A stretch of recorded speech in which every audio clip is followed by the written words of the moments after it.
பெரும்பாலும் கிராமத்துல துவரம் பருப்பை மண்ணு கட்டி தான் உடைப்பாங்க.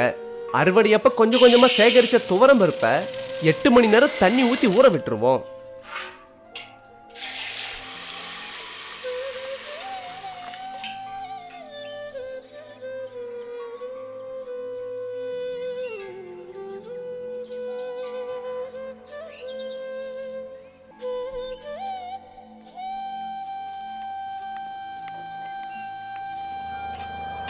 பருப்பை மண்ணு கட்டுறதுக்காக நாங்க செம்மண்ணை தான் பயன்படுத்துவோம்.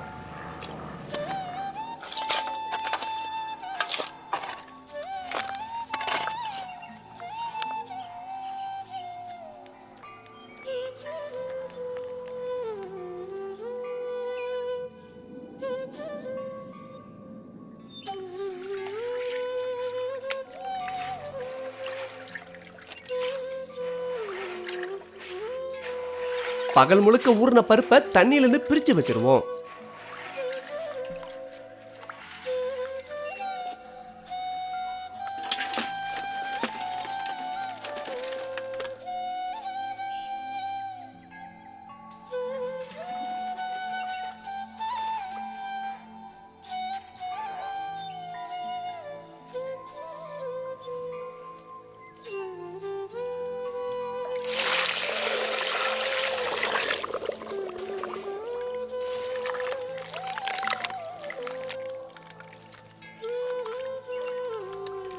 வெட்டி எடுத்துக்கிட்டு வந்த செம்மண்ணை தண்ணி ஊற்றி கரைச்சி கையில் தட்டுப்படுற கல் மாதிரியான பொருட்களை எடுத்துட்டு ஊற வச்சிருந்த பருப்போட கரைச்ச மண்ணை சேர்த்து கலக்க ஆரம்பிச்சிருவோம்.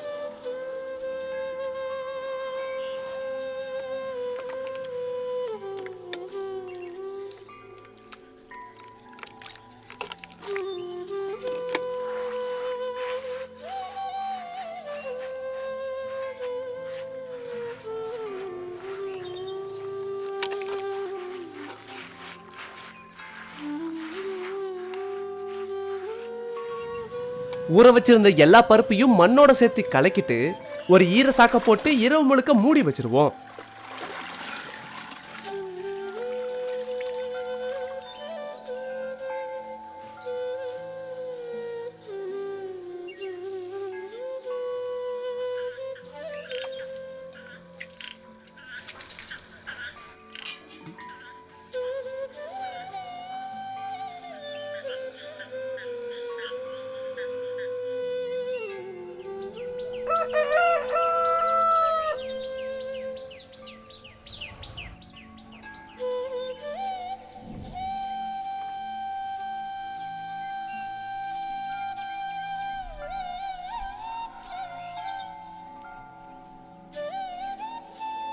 மறுநாள் காலையில பருப்பெல்லாம் நல்லா முளைச்சி வர ஆரம்பிச்சிருக்கும்.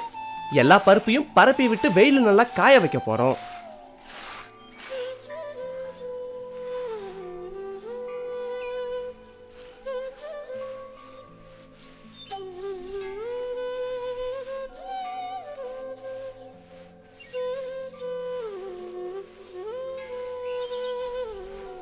நல்லா வெயில் அடிக்கும் போது 2 to 3 நாள்ல பருப்பு அருமையா காஞ்சிரும்.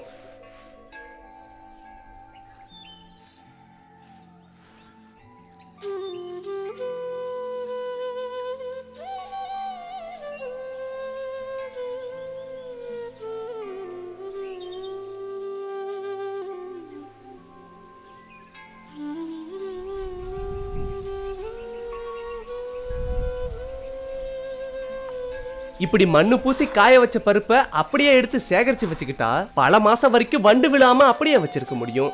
அப்படி ரொம்ப நாள் சேகரிச்சு வைக்கிற பருப்புக்கு தான் சுவை அதிகமா இருக்குன்னு சொல்லுவாங்க.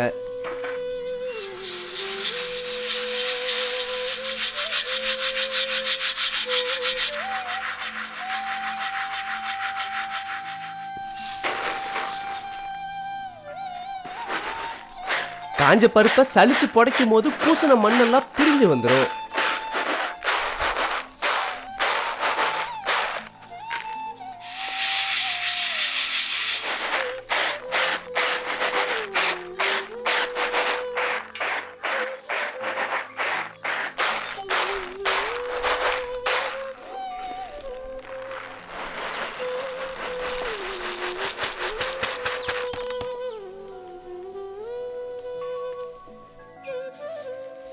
இப்படி எல்லா பருப்பையும் புடைச்சு எடுத்துக்கிட்டு கல்லுல போட்டு உடைக்க ஆரம்பிச்சிடலாம்.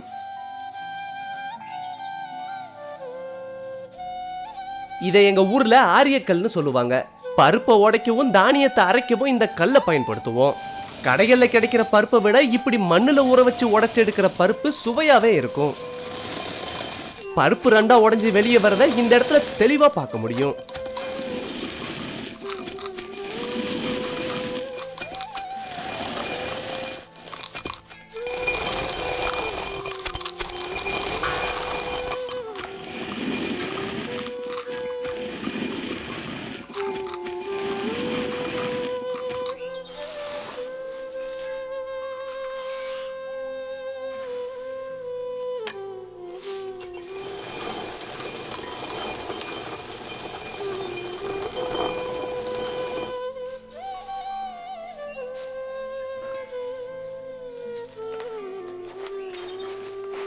இப்ப பருப்பையும் தொழும்பையும் தனியா புடைச்சு எடுத்துருவோம்.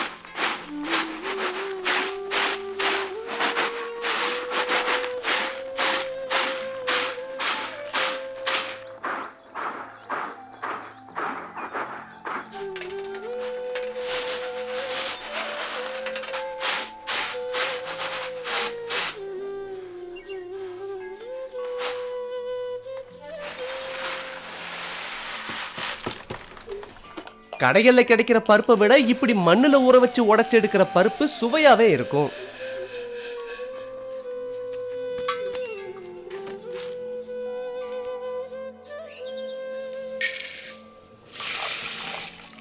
இப்ப வழக்கம் போல பருப்பை தண்ணியில கழுவிட்டு வெங்காயம் தக்காளி பூண்டு சீரகத்தோட சேர்த்து வேக வச்சு பருப்பை கடைஞ்சு புளியோட சேர்த்து கொதிக்க வச்சா சுவையான கிராமத்து பருப்பு குழம்பு சாப்பிட தயாராயிடும். பருப்பை செம்மண்ணோட சேர்த்து ஊற வச்சதால இதோட சுவை அவ்வளவு அருமையா இருக்கும்.